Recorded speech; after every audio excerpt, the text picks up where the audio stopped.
तो देखिए हम कौन सा वैद्युत द्विध्रुव या इलेक्ट्रिक डायपोल के लिए हम डिस्कस कर रहे थे। और इलेक्ट्रिक डायपोल में हमने किसके लिए आज क्या पढ़ा हमने एक्सेल लाइन में, एक्सेल लाइन है, उस एक्सेल लाइन में कितना इलेक्ट्रिक फील्ड इंटेंसिटी है वो हमने डिस्कस किया, कितना विद्युत क्षेत्र है। तो ध्यान दीजिएगा वो पहचान में क्या पढ़ा था, E is equal 1/4 ये ध्यान कितना हमने डिस्कस किया। ठीक है, उसके बाद अब आता है कि देखिएगा एक्सेल लाइन में ना होकर वो क्या हो, इक्वेटोरियल लाइन में हो।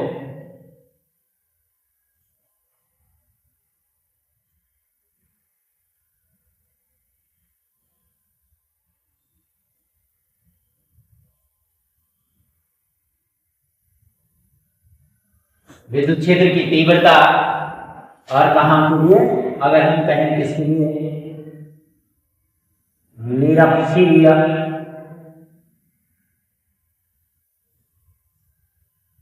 स्थिति में, इसमें निरक्षीय स्थिति। तो देखिएगा मैंने शॉर्ट में लिखी, यहां ऐसा लिख सकते हैं आपकी निरक्षीय स्थिति में तो बढ़ता है किसके कारण, डायपोल मतलब द्विध्रुव के कारण। ठीक है, अब देखिएगा निरक्षीय का मतलब क्या हो गया, मान के चलिए कंसीडर कीजिएगा आप दो आर्म्स आपके पास है, सब you have given any two charges any electric dipole, they have two charges, one is minus q and other is plus q, and they are 12 distance, या 12 the distance between two charges, and who is the mid point, मान के चलिए इसका क्या है mid point है, ये a है, ये b पॉइंट है, मान के चलिए, ठीक है ना। एक्सेल लाइन का मतलब क्या कहा था, इसी एक्सिस में इक्वेटोरियल का मतलब है जो इसका मिड पॉइंट है, मध्य बिंदु इसके ठीक लंबवत, ठीक है ना। मान के चलिए लंबवत के लिए हम एक बिंदु इसके ठीक ऊपर लें और वहां पर बिंदु ले लिया P। अब P जो बिंदु है यहां पर हमें क्या करना है, विद्युत क्षेत्र निकालना है कि ये वाला कितना बनाएगा, ये वाला कितना बनाएगा। अब दोनों वेक्टर है, डायरेक्शन देखनी पड़ेगी, कहानी उसकी बात बनेगी वेक्टर की, ठीक है ना। तो इसके बाद इन दोनों से, और ये भी ध्यान दीजिएगा हम डायपोल पढ़ रहे हैं, अगर जब एक ही चार्ज रहेगा, एक ही आवेश रहेगा तो E = 1/4πε0q/r² होता है, ठीक है। तो देखिए मैं इसे यहां से ज्वाइन कर लूं और इसे यहां से भी ज्वाइन कर लूं तो देखिएगा ये प्लस q है, इसका मतलब जो वैद्युत क्षेत्र रेखाएं होंगी, बल रेखाएं होंगी, इलेक्ट्रिक फोर्स लाइंस जो होंगी वो पॉजिटिव से आगे जाती है, तो इसका मतलब ये यहां से यहां ये आगे होता है। ये मान के चलिए किस डायरेक्शन और उसके साथ नेगेटिव है, इसका मतलब ये मिलाने वाली दिशा है, तो अंदर की तरफ ये कुछ ऐसा ये इधर की तरफ निकालना हमें यहां इस P पॉइंट, ये जो P पॉइंट है इस पर निकालना है।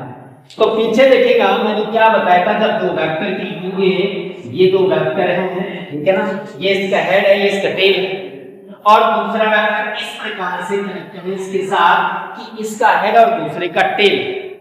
तो उस कंडीशन में मैंने क्या कहा था, इसका रिजल्टिंग या जो परिमाण वो क्या होता है, पहले टेल और दूसरे हेड से ऐसा जुड़ना होता है। ये P है, ये अगर Q है तो ये क्या होता है, बताया था पीछे। क्या ये ऐसा बन रहा है, ये कैसा बन रहा है, ये वाला ना एक PQ हो गया, एक मतलब एक ये वाला PQ P एक ऐसा है, तो यहां क्या जुड़ा हुआ है, ऐसा कुछ नहीं है। ये मान के चलिए एक यहां है, है ऐसा है ना, तो रिजल्टिंग पीछे ध्यान दीजिएगा मैंने क्या बताया था, अगर ऐसा है दोनों की टेल मिली हुई है, जब यहां मिला हुआ है पहले का हेड है और दूसरे की टेल वहीं से अगर जा रही है तो रिजल्टिंग यहां पे समझेगा। लेकिन जब क्या होगा तो दोनों की टेल मिली हुई है, तो तब रिजल्टिंग क्या होगा, ठीक है ना, ये ध्यान देना। वैसे बताया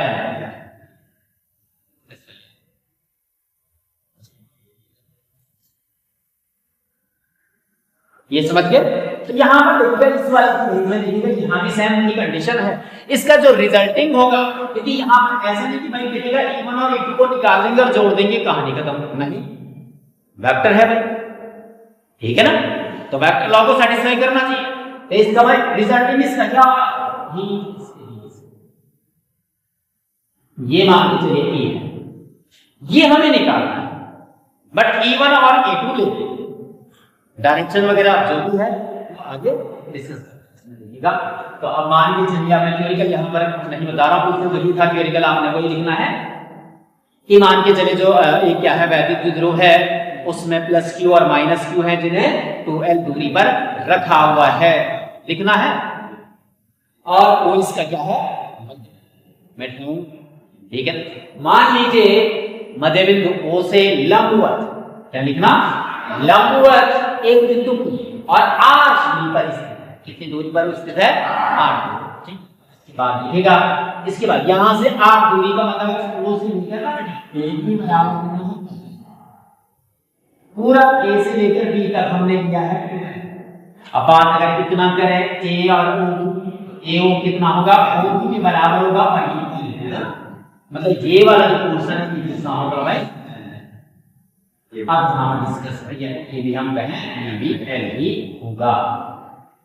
अब देखिएगा बात मैंने कहा कि एक ही अगर चार्ज के लिए, एक ही आवेश के लिए अगर विद्युत क्षेत्र की तीव्रता हमें ज्ञात करनी है तो उसके लिए हमें क्या चीज, क्या फॉर्मूला होता है, 1/4 पाई epsilon naught Q upon Q का मतलब अगर हम बात करें इस वाले चार्ज की, इस वाले आवेश की, तो ये क्या हो जाएगा 1/4 पाई एप्सिलॉन नॉट Q अपॉन, ये होगा। तो देखिएगा इसका मतलब 1/4 पाई एप्सिलॉन नॉट तो कांस्टेंट हो गया, Q का मतलब ये वाला है, अपॉन R का मतलब बीच की दूरी। कौन सी दूरी, जहां पर चार्ज है वहां से और जहां पर हमें निकालना है, हमें यहां पर निकालना मतलब यहां से यहां की दूरी। तो B से लेकर P कहें या इस वाले चार्ज की बात करें तो A से लेकर P, तो ये दिया है, नहीं दिया हुआ है। अगर सिर्फ इतने भाग अगर हम लिखें ये इतना वाला, ये एक ट्रायंगल बन रहा है, राइट एंगल ट्रायंगल, क्योंकि इक्वेटोरियल का मतलब है इंग्लिश में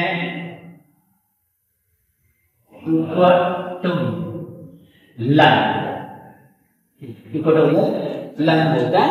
तो देखिएगा इसका मतलब इक्वेटोरियल निरक्षीय का मतलब ठीक परपेंडिकुलर होगा।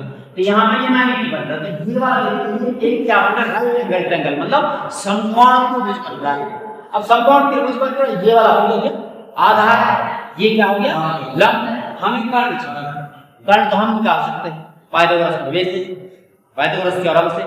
तो देखिएगा क्या हो जाएगा, इस वाले ट्रायंगल में AB का जो स्क्वायर होगा इसके बराबर होगा लंब का स्क्वायर और प्लस होगा, ये आपका आ जाएगा कहां से, मैंने यहां पर लिखा है पाइथागोरस प्रमेय से।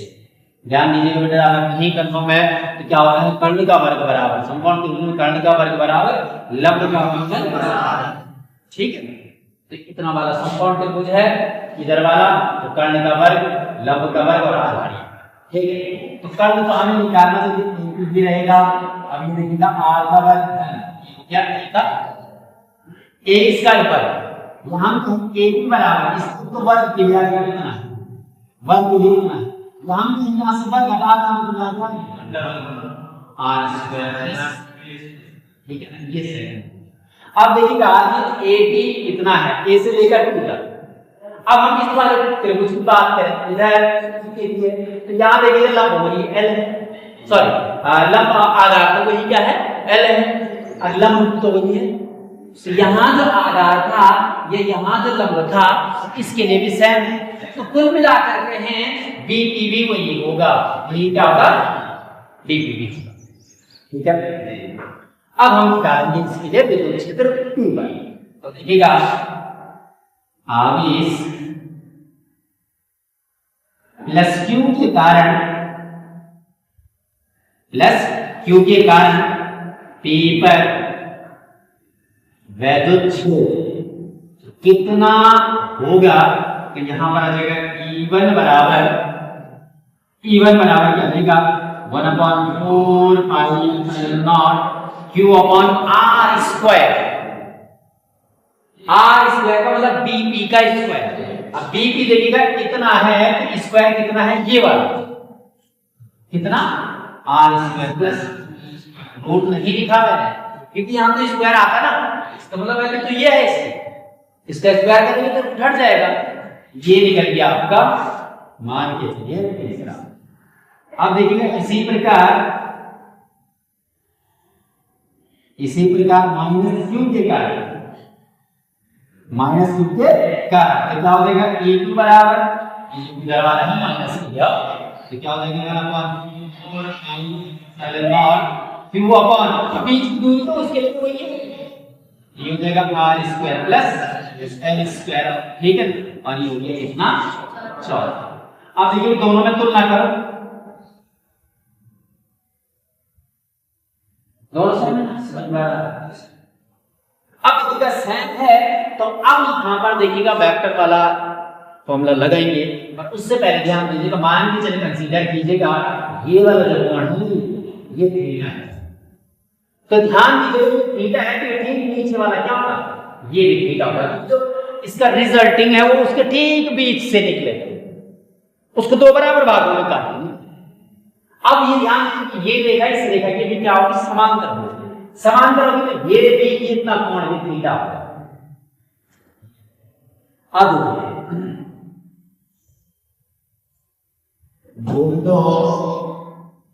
P पर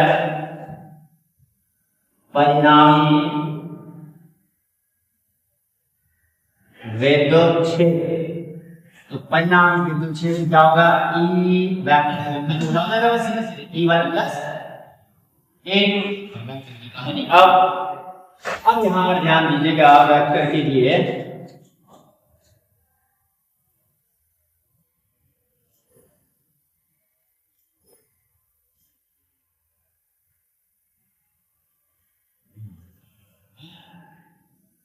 अच्छा यहां क्या हो जाएगा, E बराबर हो जाएगा बेटा रूट ऑफ E1 का स्क्वायर प्लस A2 का स्क्वायर प्लस E1 cos।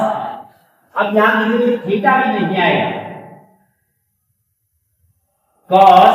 अब E जो थीटा है ना, थीटा का मतलब उन दोनों के बीच का कोण। अब इन दोनों के बीच का कोण का मतलब है थीटा तो हमने ऊपर का लिया, एक तो E1 वाला ये है, E2 वाला ये है, तो इनके बीच का कोण का मतलब थीटा प्लस थीटा 2 थीटा कितना होगा, ये ध्यान दीजिएगा 2, ये ध्यान देना है। अब देखिएगा E1 किसके इक्वल है, E2 के इक्वल, तो इसका मतलब या तो E1 की जगह पर E2 लिखो या E2 की जगह पर, ठीक है। तो क्या है और बराबर रूट ऑफ E1 ही मैं रख दे रहा हूं, तो E2 की जगह पर मुझे E1 लिखना पड़ेगा और 2 E1 और ये भी E1 और ये भी आपका cos 2 थीटा। ये T बराबर रूट ऑफ यहां लिखूंगा E1 तो ये हो गया 2 E1 फिर प्लस ये हो गया 2 E1 का स्क्वायर cos E बराबर रूट ऑफ, यहाँ कॉमन दीजिएगा दोनों में, तो बेटा दोनों में 2 और E1 ना कॉमन आ गई, E1 जैसे यहाँ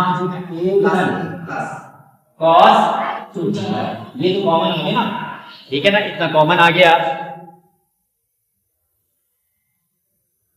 अच्छा उसके बाद इसके बाद देखिएगा इतना ही आ गया। अब इसके बाद देखिएगा यहां पर cos 2 थीटा का फॉर्मूला आपने याद रखना है, पीछे बताया है वैसे।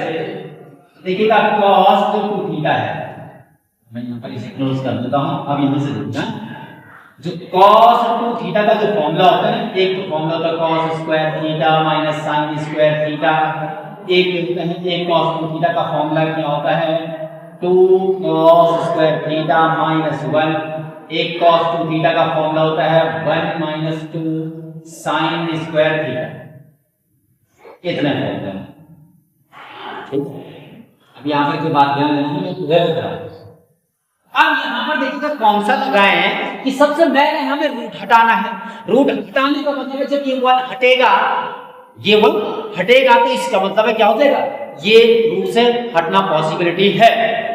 तो यहाँ 1 हटाने का मतलब है कि cos 2 थीटा का ऐसा फॉर्मूला लगाइएगा जिसमें 1 कट जाए। कटने का मतलब ये 1 धन में है तो जिसमें क्या हो, ऋण।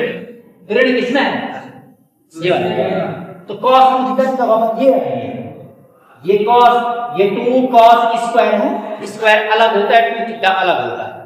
तो यहाँ पर क्या जाएगा कि और इज इक्वल रूट ऑफ 2 और a1 का स्क्वायर आ गया बाहर, अंदर है 1 और प्लस 2 cos 2 थीटा, तो cos 2 थीटा की जगह पर 2 cos square theta minus 1 square. अब ये 1 और ये 1 कैंसिल हो गया, तो e बराबर कितना हो जाएगा, रूट ऑफ, अब ये इसके साथ गुणा हो जाएगा, 2 गुणा कर दो 4 e1 का स्क्वायर cos स्क्वायर कितना आया। अब वर्गमूल है ना, तो वर्गमूल क्या बोलते हैं उसको, वर्गमूल कैसे निकलेगा, जब जोड़ा बन रहा होगा गुणनखंड ये, तो देखिएगा e बराबर 4 हो जाएगा, तो e1 का स्क्वायर का मतलब e1 स्क्वायर का मतलब e1 मल्टीप्लाई e1, एक बाहर आ गया। अब cos स्क्वायर का मतलब cos गुणा cos, तो एक बाहर आ जाएगा cos। तो कुल मिलाकर के हैं एग्जाम में जब ये डेरिवेशन के लिए, डेरिवेट के लिए आता है तो आप इतना नंबर कर सकते हो, ये आपकी समझ में आ जाए, इसलिए मैंने इतना लंबा किया। ये परिमाण है इसका, ठीक है, इतना कर सकते, नहीं तो डायरेक्टली आप क्या कर सकते हैं, इसके बाद आप इसको लिख सकते हैं अगर आपको याद है तो, ठीक है ना। चलेगा अब e बराबर कितना हो जाएगा, तो e1 का मान देखिए, e1 और e2 दोनों समान, ठीक है, ये 1/4 पाई 4 पाई एप्सिलॉन नॉट और q upon r square plus l square into cos theta, into अब cos थीटा का मान दे रहे हैं आप, लिखोगे cos थीटा का मान, यही लिखूंगा cos थीटा बराबर होता है बेटा, cos में क्या होता है, आधार बटे कर्ण, बेस अपॉन हाइपोटेनस, आधार बटे कर्ण। तो बेटे देखिएगा आधार का मतलब है, अगर ये थीटा है तो आधार ही हुआ, तो ये कितना है, यहां से यहां तक l। अब कर्ण का मतलब है ये वाला AP देखो, AP कितना हो, root of r square plus square, यही आएगा r square plus n square. Root का मतलब क्या होता है, उसकी घात 1 होती है, रूट का मतलब क्या होता है, घात। जैसे वर्ग का मतलब होता है घात 2, तो वर्गमूल का मतलब घात 1/2, ठीक है। अब यहाँ पर मान रखिए, फिर इसका e बराबर कितना आ जाएगा, ये 2, इसको मैं आगे लगा देता हूँ, 4 पाई एप्सिलॉन नॉट 2 इसके साथ 2 upon r square plus l square और cos थीटा, ये है l बटे r square plus l square और इसकी घात कितना 1/2। e बराबर क्या जाएगा, e बराबर 1/4 पाई एप्सिलॉन नॉट, ये 2q और l 3 इलेक्ट्रिक डाइपोल मोमेंट, वैद्युत ध्रुव आप 2ql पढ़ा है ना पीछे, 2q ये हो गया, l इसके साथ गुणा ही है तो 2ql हो गया वो, तो इसी जगह पर क्या किया 2। अब बटे में देखिएगा, डिफरेंट में देखिएगा r square plus l square है, ये भी r square plus l square है ना। तो देखिए इसका मतलब है दोनों के आधार तो समान है, लेकिन इसकी घात कितनी है, घात देखिएगा इसकी घात है 1 और इसकी घात है। अब जब दोनों के आधार समान है और घात अलग अलग है और गुणा है, तो गुणने में घातें जोड़ी जाती है, तो जोड़ने का मतलब है इसकी घात हो गई 1 और इसकी घात कितनी हो गई 1। अब दोनों के समान मुझे कुछ मतलब 1, तो यहाँ 2 से गुणा, यहाँ भी 2 से गुणा, तो कितना आ जाएगा बेटा 2/2 धन 2/2, दोनों क्या समान हो गए तो क्या आ जाएगा 2/2, कुल मिलाकर दोनों को एक साथ घात कितना बन जाएगा 3/2। कोई दिक्कत, तो ये b होगी मतलब r square plus l square और इसकी टोटल पावर कितना 3। वैसे कि इसके लिए फॉर्मूला हम बोल सकते हैं, ये फॉर्मूला है, और इसे और आगे अगर बढ़ाना चाहें तो आगे भी बढ़ा सकते हैं, फिर कंसीडर को ही करना पड़ेगा आपको। a R is greater, so greater। अगर कंपेयर करें दोनों में, जीरो नहीं है और जीरो की पॉसिबिलिटी होगी भी नहीं। अगर जीरो की पॉसिबिलिटी का मतलब वो दोनों एक ही जगह पर है, सकेंद्रीय हो जाएंगे, ऐसा पॉसिबल नहीं है, ठीक है ना। तो ऐसा नहीं है, तो इसका मतलब देखिएगा बहुत कम है, बहुत कम है। तो उस केस में देखिएगा इसका मतलब एल को हम क्या कर देंगे, जीरो। एल को क्या रख देंगे भाई, जीरो रख देंगे। तो यहाँ देखिएगा ये जीरो, ई बराबर क्या हो जाएगा बेटा, 1/4 एप्सिलॉन नॉट पी अपॉन, ये तो जीरो हो गया, तो आर स्क्वायर के साथ जीरो जोड़ेंगे तो आर स्क्वायर ही बचेगा। और ध्यान देना बाहर से घात कितना है, 3/, तो ये 2 और 2 कट जाए, तो p बराबर कितना होगा, 1/4 पाई epsilon not p upon r। तो ये इसके लिए इलेक्ट्रिकल इंटेंसिटी है, विद्युत क्षेत्र की तीव्रता है, किसके लिए, डाइपोल के लिए।